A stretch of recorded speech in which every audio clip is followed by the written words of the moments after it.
Welcome to Scorched Earth and the general reading for the sign of Aquarius, Sun, Moon or Ascendant for the month of October. I hope you're well.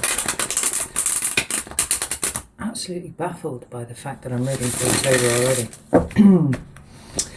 I hope you're well. I've said that already, haven't I? I'm using the Crow Tarot for you today.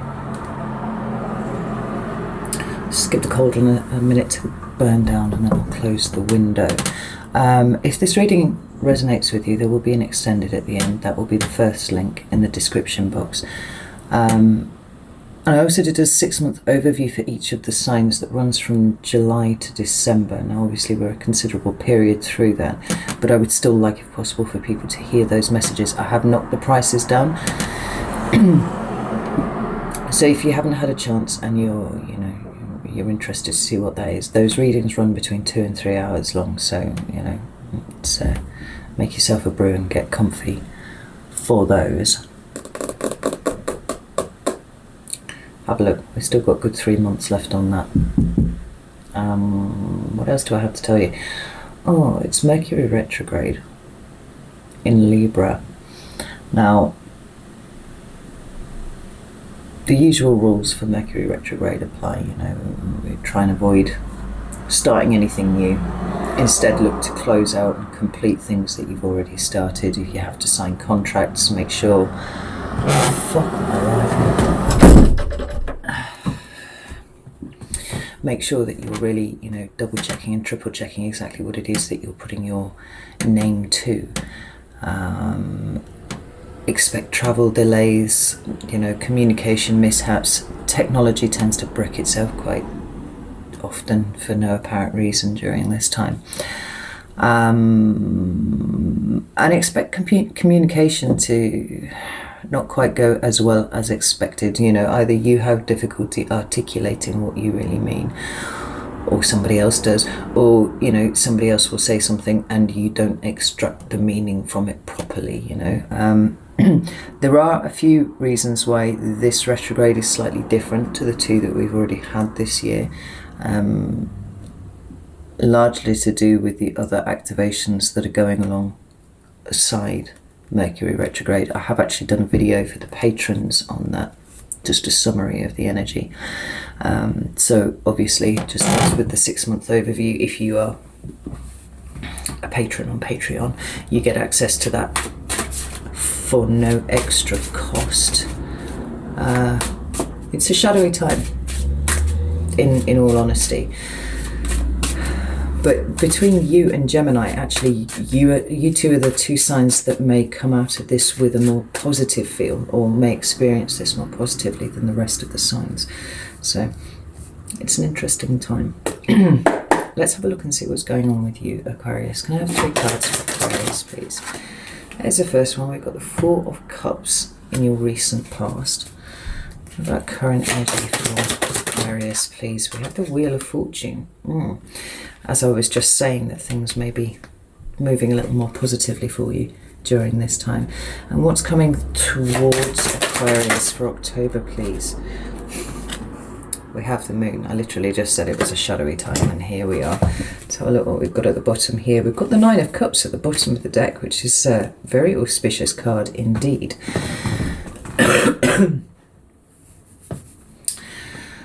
It deals with all aspects of your emotional well-being, but sort of from a positive direction.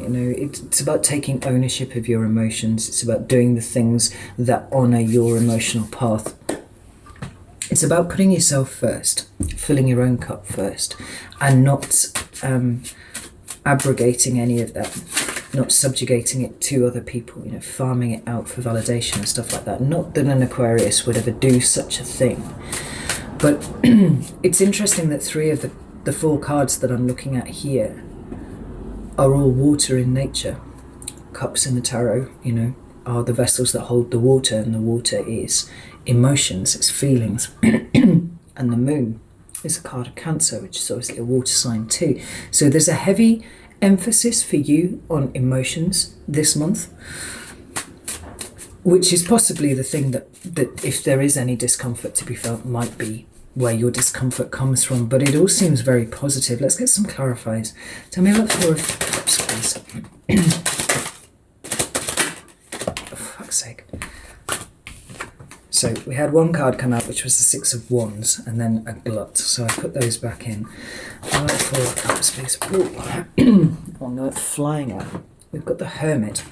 It's Virgo energy. Tell me about the Wheel of Fortune. Ooh. We have the Death card. Scorpio energy. Wheel of Fortune. Aquarius. And we have the Sun. Leo energy. Interesting. What fixed signs represent. Tell me about the Moon, please. Where's the Moon here? Ooh. We have the Tower card. And we have the Queen of Wands, and we have the Queen of Cups with the Four of Wands at the bottom of the deck. I think that this is important. This feels somewhat transformational in the same way that the Scorpio reading was. I mean, obviously we associate Scorpio strongly with a sense of transformation, but it's the emergence from the process of transformation that is really drawing me here in a similar way to Scorpio. Scorpio been in a cocoon for months now, you know, dealing with a lot, let's just put it that way. But there's a similar sort of thing here. And to the degree that I'm not even that concerned about the Tower here, it's just actually all kind of resoundingly positive. So let's start with your recent past. And what we've got here is the Four of Cups. Now this traditionally is associated with feeling taken for granted, you know, feeling rejected, feelings of rejection in some way or another, right? It's quite an uncomfortable energy. And it could be that, you know, there's been some sort of a family or friend situation where you've been kind of sidelined in some sort of way. It could even be a work situation, you know, perhaps you've been passed over for some sort of promotion, or perhaps an idea that you mooted was not taken on board. You know, it feels like it's a relatively small scale rejection that has occurred here, but it's somewhat shone a light on something that you didn't realize was an issue. That's kind of how it feels to me here. And we've got the Six of Wands and the Hermit. It seems like it kind of spurred you to go and have a look at exactly why you were feeling in this way in the first place. I kind of would like to pull another card for that, because it's very straightforward. You know, that of the three cards there, the Hermit is the one that is the most powerful on the face of it, and it does speak about going within. I mean, it's an internal journey of looking for answers. You know, the wisdom of the Hermit is that every answer that you could possibly need to any question of import is already within you. You know.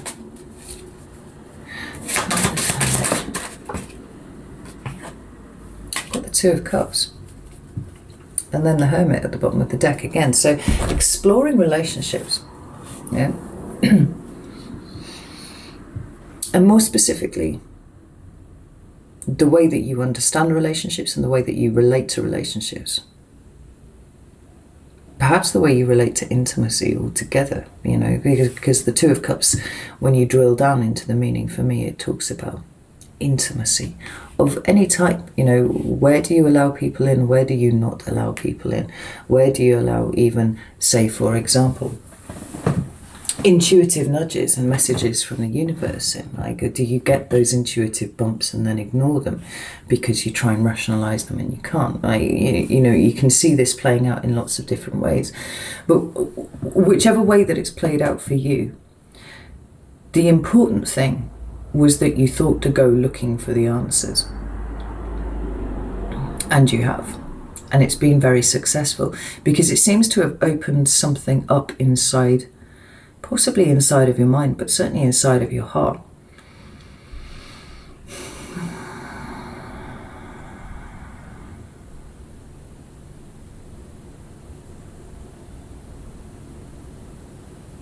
And something shifted. You know, it could well be that at the point where you were experiencing that Four of Cups energy, it felt like it was quite a big deal. You know, you may have found yourself quite irritated, quite vexed by it. But when you sat and you interrogated it, actually what came up was something really rather useful.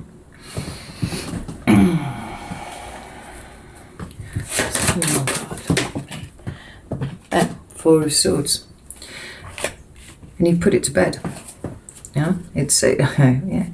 The Four of Swords is a card of peace. When it's sitting here and underneath the Hermit, it's finding a level of internal peace with that which you have discovered. You know, that which was catalyzed by this Four of Cups. We now have the Magician at the bottom of the deck.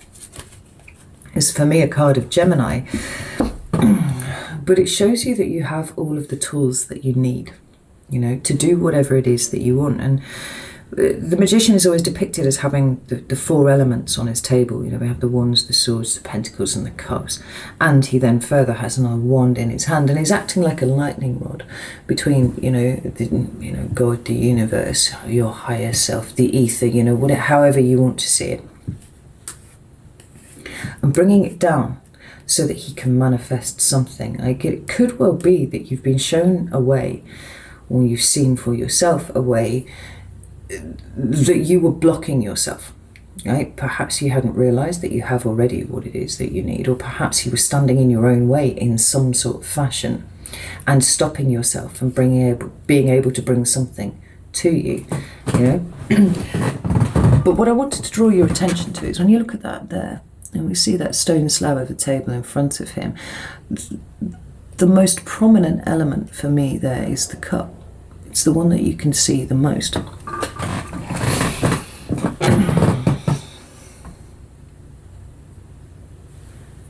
And so, yeah, given the watery nature of what we're seeing in the reading here, it seems to have come to some sort of prominence. The nature of emotion seems to have come to some sort of prominence, but more specifically yours, and how now you choose to utilize that to get what you want, you know. Perhaps it's been about adjusting expectations, realizing that what you thought you wanted actually isn't what you need, and what you need is somewhere else, you know, something else. When we move into your current energy, we've got the Wheel of Fortune, and I like this very much because tens in the tarot usually indicate completion. You know, all the Pips cards, they end at 10 and they go back down to an ace if you ignore the court hierarchy. But because the major arcana runs from 0 to 21, here the Wheel of Fortune, being number 10, acts more like a waypoint, right? Actually, Scorpio actually got this yesterday too, and the analogy that I drew is it's like a save point when you're playing a game, right? You know, from this point on, if you have to start again with anything, you're not going to go back to the beginning. You're going to come back to this point here, right? Because there's some level of growth and evolution. There's some sort of achievement that has been unlocked here, and now you don't go back beyond this point.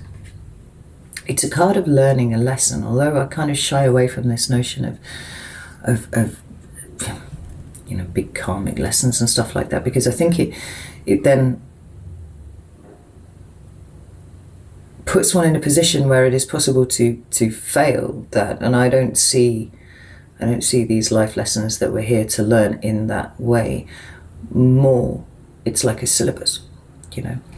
And whatever you've discovered about yourself recently, although it may have felt like a small revelation, it's actually changed something quite significant within you, you know?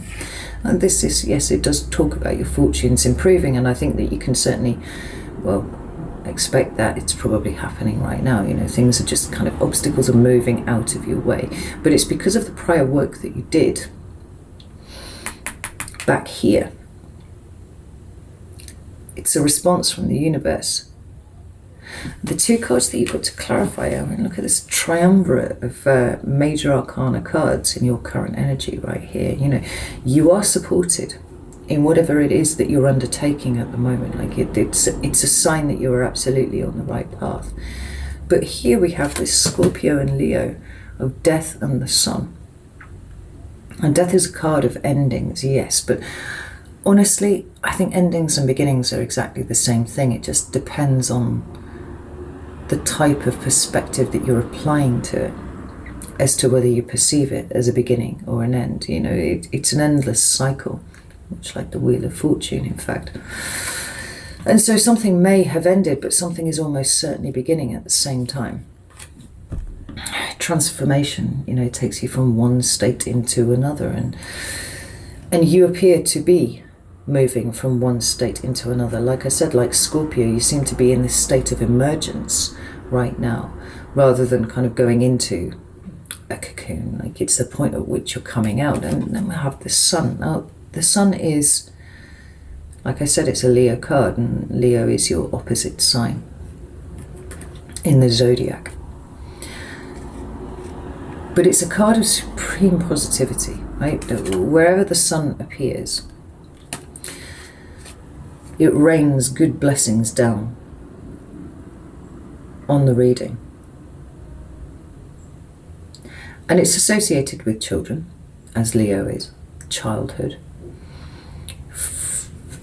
But also freedom and vulnerability, and you know, all the wonderful things of being a child. You know, there's no question on this woman's mind here right now, as she's spinning in a sunflower field, enjoying the sun on her skin, that she may be about to be imminently attacked by, you know, midges or something, right? There's no sense of attack here. She is vulnerable in that moment, and she does not care. It's okay, because she is happy. She's enjoying something here.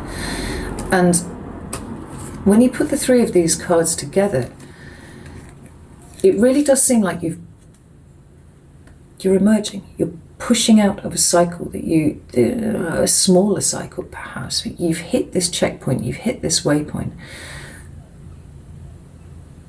And rather than emerging, it feels more like erupting, actually. Erupting out of where you have been, because you've eliminated something that was holding you back. You've eliminated something that was stopping you from accessing all of the elements at the same time. Let's pull some cards for this. In terms of personal transformation, it's significant, Aquarius.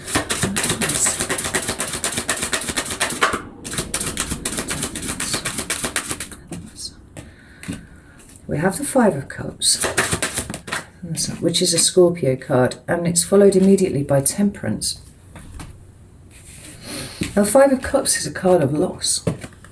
It's a card of grieving and bereavement. It's a Scorpio card right there.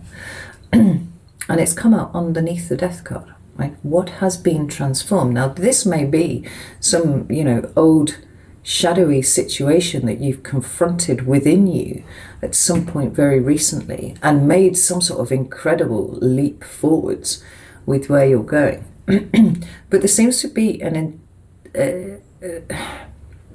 don't want to say a mindset shift exactly, because I feel like your mindset is where it has always been, but it's about the uncovering of what was holding you back. You know, Aquarius have got, yes, endlessly inquiring mind. And whatever this is, up until this point, it seems to have eluded you. But you've made a very concerted effort to go hunting for whatever this cup situation was for you. And you know, it could well track back to childhood, potentially. We certainly see a release of a child here in some sort of way. But it could be something that's, you know, happened to you in your adult life, and you didn't realize that there were still echoes of it bouncing around in your subconscious, limiting your thinking in some way. You know, the message of the Magician is that you are unlimited. You are bound only by the limits of your own imagination. But whatever it is, like, deep healing has been brought to this situation. Where the Wheel of Fortune is ruled by Jupiter, and therefore it becomes associated with Sagittarius. There's almost that luck that Sagittarians seem to be blessed with. But the Temperance card is also a card of Sagittarius, and this one speaks about deep, profound healing. You know, it's numbered 14, and when you condense that down and add 1 to 4, you get 5. You know,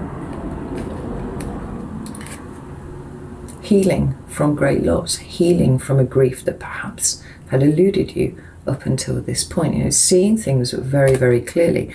Notice here that this woman is actually a mermaid, and although she stood next to a well and she appears to be filling it, she is herself underneath the water, and the water is completely clear. Check that out. Absolutely completely clear. There's no silt being, you know, knocked up anywhere.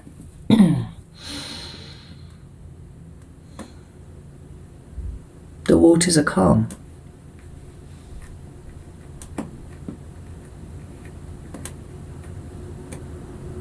You know, there are other interpretations for the Temperance card. You know, we see divine timing.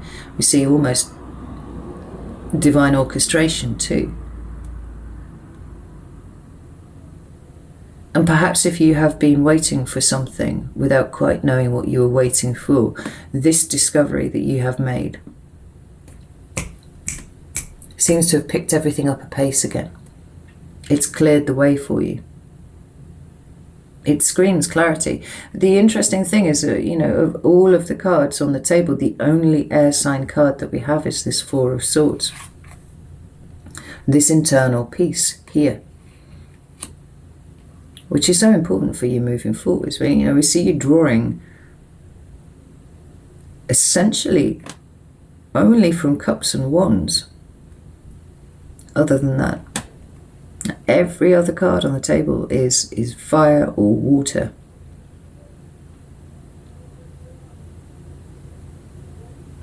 And it's interesting that there's this alchemical process indicated by this card here. You know, the Temperance card is Sagittarius, therefore it is fire element, but there is always water depicted on there, never fire. It's about the transmutation of pain and difficult situations into something beautiful, into something that you can use, into something that heals you there. And this seems to be the process that you've been going through. Like I said, it does not feel like an emergence, it feels like an eruption, right? But it's an eruption using other elements to yours. No earth here, which is very interesting. I feel like your interest in earthbound things is probably very, very limited at the moment, Aquarius. There's something much, much bigger going on with you. And there's a real sense of connection, like a real sense of connection to something unseen, something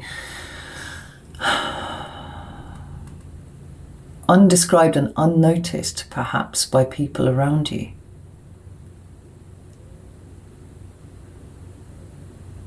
And maybe it is that these spiritual downloads or even emotional downloads, you know, are coming in thick and fast, and you're assimilating them at quite the pace now and understanding what these things mean. But if you had to try and sit down and explain to somebody else what you were going through at this point, they'd look at you like you were barking mad, you know?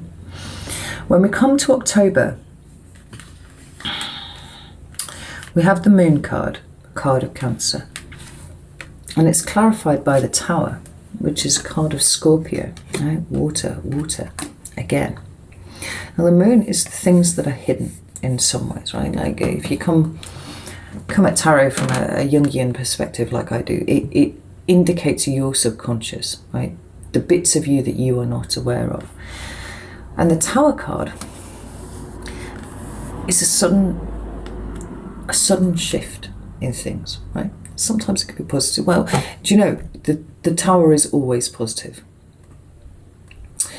At a point where a Tower is occurring, often it does not feel positive. Often it can feel quite discombobulating. One of the reasons why I love the Triple Goddess Tarot so much, I'll just show you this Tower card here, is because that is how the image is supposed to be, but this is how we feel when the Tower hits. Now, I said right at the beginning that I actually was not concerned at all by the presence of the Tower here, because the first thing I heard when I saw it was that you are the Tower, Aquarius. You are the one who is bringing the Tower. Now, it is possible that you are bringing these to some significant people in your life this month, and we have Aries and Cancer indicated again by these two queens. Doesn't have to be their sun sign, doesn't have to be the moon sign, you know, it can be in any of, I read for sun, moon and ascendant, right? So probably one of those, but possibly, you know, Mars or Venus or whatever as well. It doesn't even have to be women, because tarot doesn't care about the gender either, right? It's somebody with the attributes of these cards, and being queens, they are receptive, right? It's not about action that is taken. Now, that is if it is people that you are dealing with, like I said, you know, fire or water. But given the way that the rest of the reading has gone up until this point, and the prevalence of fire and water, I do feel like it's actually you, like this month, doing these. What we're not seeing is external action from you. This, I don't see that at all. What I see is perhaps a deeper dive into your subconscious and a chance to access what that may hold, because it feels to me like you know that there's something more for you to extract out of here. Deeper knowledge, deeper wisdom.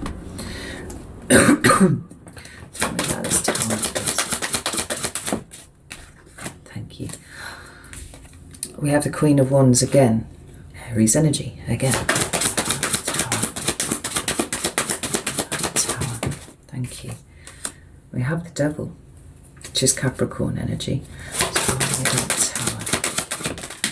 And two come out together. 9 of Pentacles and 7 of Cups. Yeah. So I said at the beginning of the reading that this particular Mercury retrograde was different, right? And it is. It's like, I won't spoil the content for the video for those who haven't seen it yet, but shadow work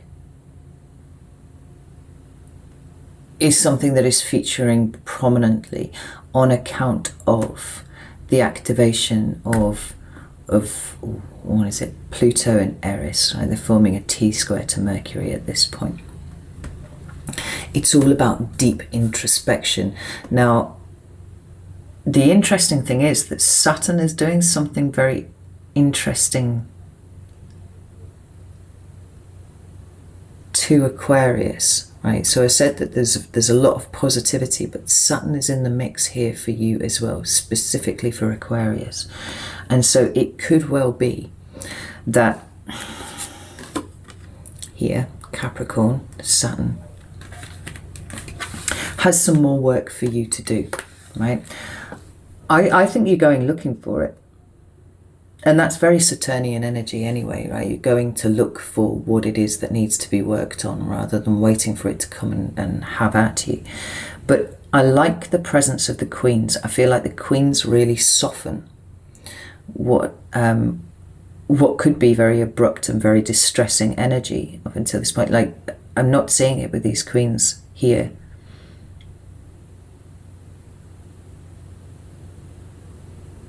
The action for you is all internal this month, and there is something for you to consider around the nature of your ability to be able to receive. It's further work on the same subject. Because where there is anything that is causing confusion for you, we do have the 7 of Cups down here, right? It's about stripping away illusion. You know, I think all of the air signs are interested in truth, right? But I think sometimes the air signs are more interested in absolute truths rather than the myriad of truths that may exist in a particular single space. I hope that this makes sense. And there is sometimes a propensity to over-intellectualize, over-rationalize, look for the logic and the reason. And what's coming through here, Aquarius, is the path that you are about to tread is not one of logic and reason. You know, there will be an opportunity for you to start applying your mind consciously to what is coming through for you. But ultimately, what you're looking at here is a process of stripping away anything that you have that may be coming from a place of confusion, coming from a place of illusion, to bring you to this point here, this Nine of Pentacles.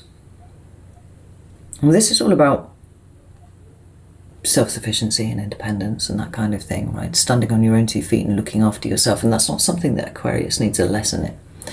But it is about energy management. It is about resource management. It's about putting all of your pentacles in the right place. Be your pentacles money or time or care or effort or energy, right? Any of those. Applying them to oneself.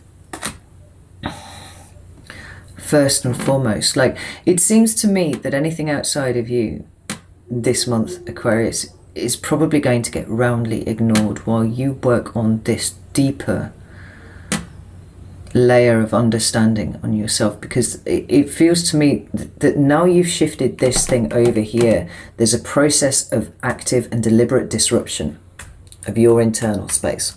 Like, it feels to me like you're going to cause yourself a bit of a ruckus to see what comes out of it. It's a bit like throwing everything up in the air and seeing where it all lands, you know, if it lands at all, because some of it might be smoke and mirrors, and I don't think that you have any room in your mind for smoke and mirrors anymore. It's pursuit of the truth, but it's a softer, intuitive, felt truth, rather than a cold, hard King of Swords kind of knowledge. I hope that this makes sense to you, Aquarius, because it's one of those readings where I'm like, you know, who? So I'm going to leave it there.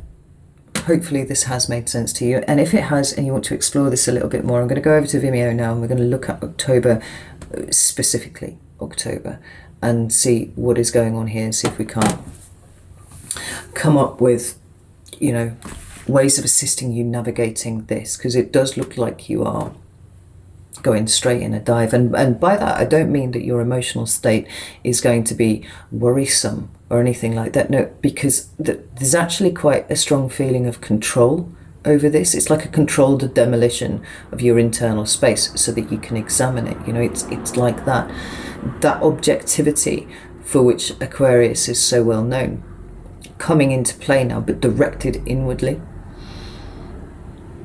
so that presumably you can make space for more of these intuitive hits to be coming through. This is what I have for you. I'm going to go off and do the Vimeo now. So, like I said, you can join me over there if you want. If not, no shade. Just know that October looks like it's a deep month for everyone. A very deep month. And there are lots of things coming to light this month, personally and, you know, externally too. Just ride the wave. I think you are anyway. I can see how this is going down. It's all very conscious work. There's no sense of you being kicked on your ass by the universe here. This is all very deliberate and very self-imposed. Very interesting. I like. Right, Aquarius, know that I love you all very, very much, and I will see you soon.